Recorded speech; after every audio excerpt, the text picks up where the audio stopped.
What's up, everyone? My name is Uncle Jay. Thanks for checking out another episode of the vlog. I'm here today to give you 3 tips for developing a more flexible mindset. It starts right now.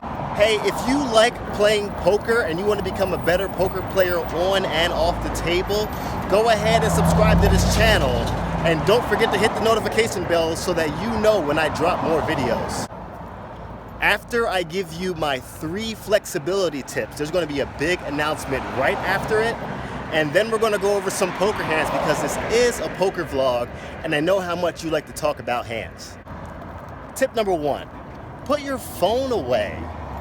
Keep your head up and don't keep your eyes on your phone. You are missing out on so much life and so much action. There are people around you, there are experiences around you that we are missing. And if we are always looking at our phones, then we're missing out on everything that's going on around us. Now, don't get me wrong, I'm a millennial, I am on my phone all the time. However, there is a time and place to be on your phone, and there are time and places to not be on your phone.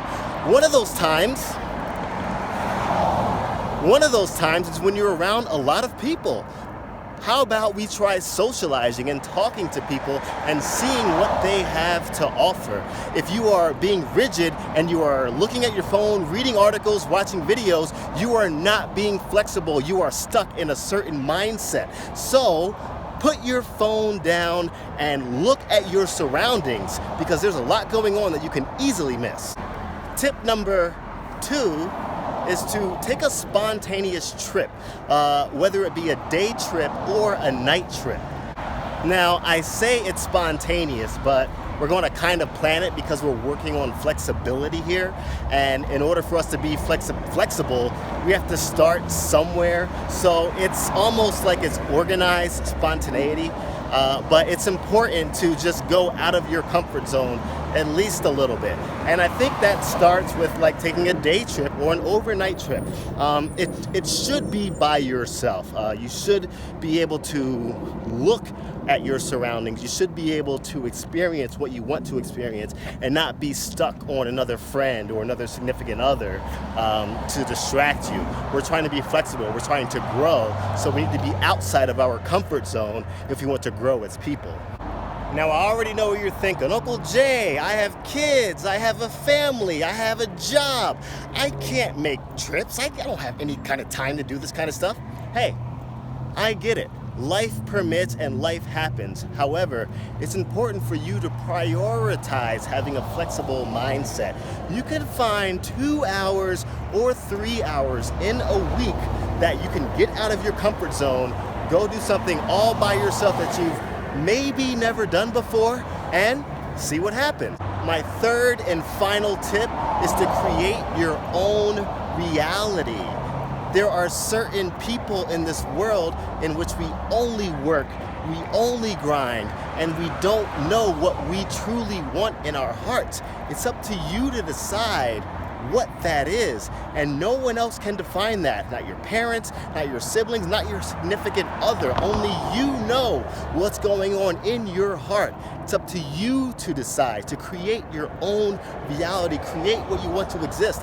And you don't need anyone else's approval for what you want to do. If you're doing something positive, if you're giving back to the world, if you're being a good human being, then who's to judge you for that?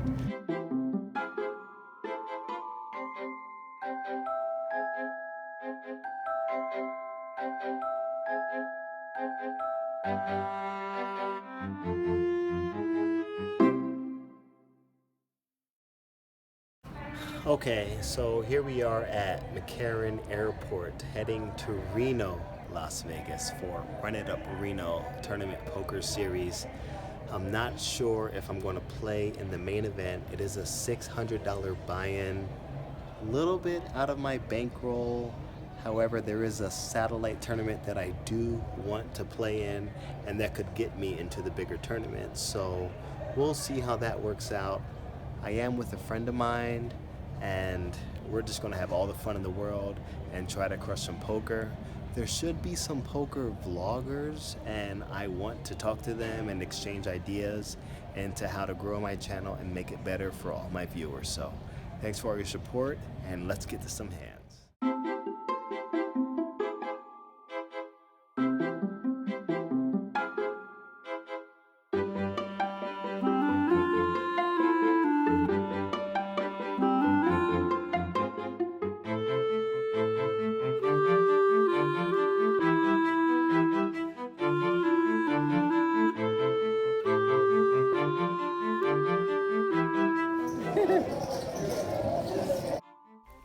All right, so we made it to the Peppermill Casino. We're playing 1-2 no limit hold'em. I buy in for $200 and it folds around to me in middle position, and I make it my standard raise of $7. The buttons, the small blind and big blind all call the raise. We go four ways to the flop, and the flop comes King 10 deuce with two hearts. It checks around to me. I don't think there's any merit in continuation betting here, given that it's a multi-way pot. Obviously, there's an overcard on the board, and we don't have any hearts in our hand. We just don't have much equity, and I don't think there's good value in bluffing here. So it does check all the way around, and the turn is an 8 of hearts.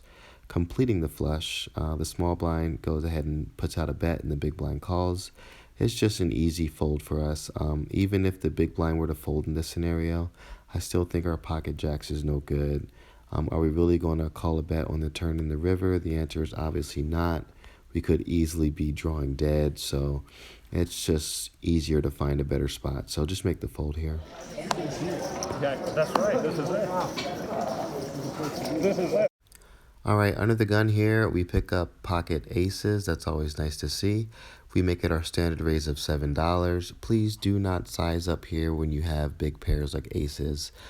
You do not want players folding out hands like ace 8, ace 7, and hands like pocket 2s, pocket 3s, pocket 4s by overbetting and getting those weaker hands out.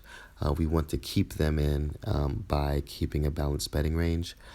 So we make it $7 and we get 6 callers. I know a lot of people think that's scary, but that's poker, baby, and we realize that we are way ahead of all of the hands on the flop. And if we do see any type of aggression, just proceed cautiously. So the flop comes 10-8-4 rainbow, and we go ahead and make a continuation bet of $35 into about the $49 pot. I think that's a good bet here. I think 30's too little, and I think it keeps around, it doesn't price in the draws that we need to, like jack 9s and 9-7s with backdoor flushes as well. We want to be pricing them into the max, and I think $40 is a little bit too much. I think that maybe your pocket 9s will start folding out and your ace 8 suited with backdoor equity will fold out. So 35 is a good bet here. Small blind and big blind both make the call. The turn is a 4, completing the rainbow, and they both check to me again, and I go ahead and shove all in. It's about a $155 bet into the $160 pot or so, so about a pot size bet. I think that's pretty standard, and both my opponents fold. I don't think that sizing down is good in this scenario. If I were to bet $80 on the turn and then $80 on the river, then obviously it's much easier for my opponents to make that river call, and they're getting good value on their draws. So make sure you're getting max value when you have premium hands.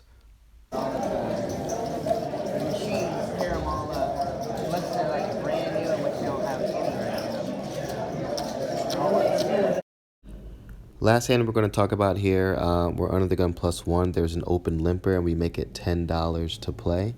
There is one caller, and the initial limper ends up folding, which I thought was pretty interesting. With the flop comes ace of diamonds, 8 of diamonds, 7 of spades, giving us bottom set. A continuation bet is definitely in order here. We definitely want to price in all of the diamond draws, all of the straight draws, and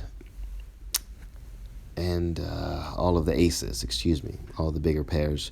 So we make a continuation bet of $20, which is about 75% pot, and our villain to our left makes the call.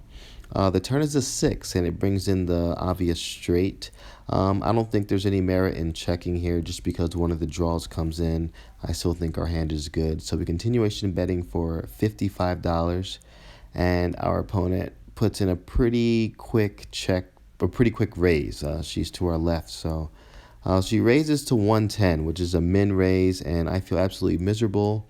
10-9 is definitely in her range. I don't think she's doing any raising with any diamond draws here.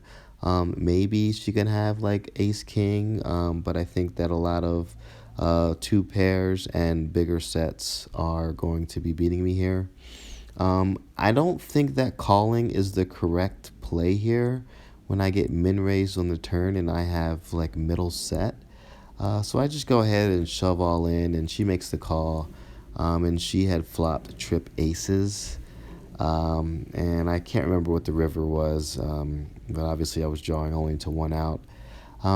Yeah, I mean, I feel like I was getting it in either way. Maybe I could have just called on the turn there, but I don't see myself folding the river. I mean, maybe if it's a diamond or another scare card to bring in a straight. Let me know what you all think about that hand, but I definitely lost a substantial pot, and this was pretty much the end of the night because it was a big day the next morning.